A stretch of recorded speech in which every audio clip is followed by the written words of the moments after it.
আজকে সকালে বৃষ্টি থামতে না থামতেই আমার বন্ধু চলে গেছিল বাজারে, আর বাজার থেকে ব্যাগ ভর্তি করে বাজার নিয়ে চলে আসছে। প্রত্যেকটা জিনিসের দামই ছিল আকাশ ছোঁয়া।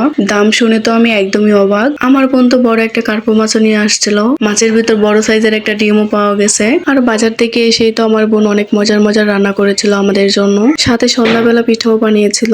তো হ্যালো এভরিওয়ান, আসসালামু আলাইকুম। কি অবস্থা সবার? আপনাদের তো আগের ভিডিওতে বলেছি যে কিছুদিন ধরে গাজীপুর প্রচুর বৃষ্টি হচ্ছে, যার কারণে আমার বোন বাজারে যেতে পারছিল না। আজকে একটু বৃষ্টি থামতে না থামতেই আমার বোন চলে গেছিল বাজারে, গিয়ে তো ব্যাগ ভর্তি করে বাজার নিয়ে চলে আসছে, সাথে এতগুলা কোয়েল পাখির ডিমও নিয়ে আসছে। আমার বোন বাজার থেকে আসার সাথে সাথেই তো আমি ব্যাগ খুলে দেখা শুরু করে দিছি কি কি নিয়ে আসছে। আমার মতো কে কে আছেন বলেন তো, বাজারের ব্যাগ নিয়ে আসলে মনে হয় যেন খুলে দেখি কি কি নিয়ে আসছে। আমার কাছে তো এই ব্যাপারটা খুবই ভালো লাগে। ছোটবেলা থেকে বাবা যখন বাজারের ব্যাগ নিয়ে আসতো, আমি তাড়াতাড়ি করে দেখতাম যে কি কি নিয়ে আসছে বাবা বাজার থেকে। আমার বোন তো গাজীপুরে একাই থাকে, আর এক মাসে ওর যতটুকু বাজার লাগবে ততটুকুই কিনে নিয়ে আসছে। এখানে 3 কেজি পেঁয়াজ ছিল, এগুলো দিয়ে তো ওর অনায়াসে 1 মাস চলে যাবে। আর এই পলিতে ছিল হচ্ছে আদা রসুন কম করেই নিয়ে আসছে, আর যতটুকু লাগবে ততটুকুই নিয়ে আসছে আর কি। একটা মুরগিও নিয়ে আসছে, সাথে ছিল 5 কিলো আলু। আলু আমার বোনের অনেক বেশি পছন্দের। এদিকে তো কিছু ধনিয়া পাতাও নিয়ে আসছে, যার ছিল আকাশ ছোঁয়া দাম। মাত্র এই 4টা গাছের দাম নাকি ছিল 30 টাকা। যাই হোক, এদিকে লেবু আর শসাও নিয়ে আসছে। লেবু আর শসা ছাড়া তো আমার বোনের চলেই না।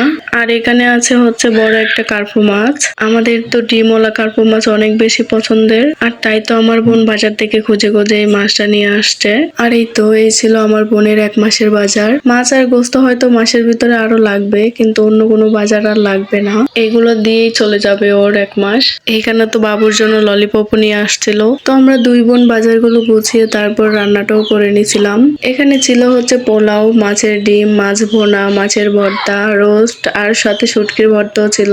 আর তারপর আমরা 2 বোন দুপুরের খাওয়া দাওয়া করে সন্ধ্যায় বসে পড়েছিলাম পিঠা বানানোর জন্য। এখানে আমার একটা ফ্রেন্ড রুটি বানিয়ে দিচ্ছিল আমাদের। মূলত আজকে আমরা গোস্ত পিঠা বানাবো, যেটাকে বলে গোস্ত দিয়ে সমোসা পিঠা। সাথে মাছ দিয়েও পিঠা বানাবো, পাঙাশ মাছ দিয়ে। তো আমার ফ্রেন্ড হচ্ছে রুটি বানিয়ে দিচ্ছে, আর আমি হচ্ছে পিঠা বানাচ্ছিলাম। পিঠার মধ্যে মাংসের পুরগুলো ভরে তারপর আমি পিঠাগুলো মুড়িয়ে নিচ্ছিলাম। আর এইভাবে একে একে আমি সবগুলো পিঠা বানিয়ে নিচ্ছি। গোস্ত দিয়ে সমোসা পিঠাগুলো খেতে অনেক মজা হয়ে থাকে। আপনারা কারা কারা এভাবে পিঠা বানিয়ে খান অবশ্যই কিন্তু কমেন্টে জানাবেন। আর কখনো না খেয়ে থাকলে এখনই বানিয়ে খেয়ে ফেলেন। এদিকে তো আমি পিঠা বানানো শেষ করে এসে দেখি আমার ছেলেটা এখনো ঘুমোচ্ছে। আমার লক্ষ্মী বাবাটা আমাকে কাজ করার সময় দিয়েছে। ওই জেগে থাকলে হয়তো এত তাড়াতাড়ি কাজটা করতে পারতাম না। যত বড় হচ্ছে দিনকে দিন ওর দুষ্টুমি বেড়েই যাচ্ছে। আপনারা সবাই আমার বাবাটার জন্য দোয়া করে দিবেন। এদিকে তো আমাদের পিঠাগুলো বানানো হয়ে গেছে। আমরা 2 বোন এখন বসে বসে পিঠাগুলো খাবো। তো আজকের মতো এখানেই বিদায় নিচ্ছি। দেখা হয়ে যাবে নেক্সট কোনো ভিডিওতে। আল্লাহ হাফেজ।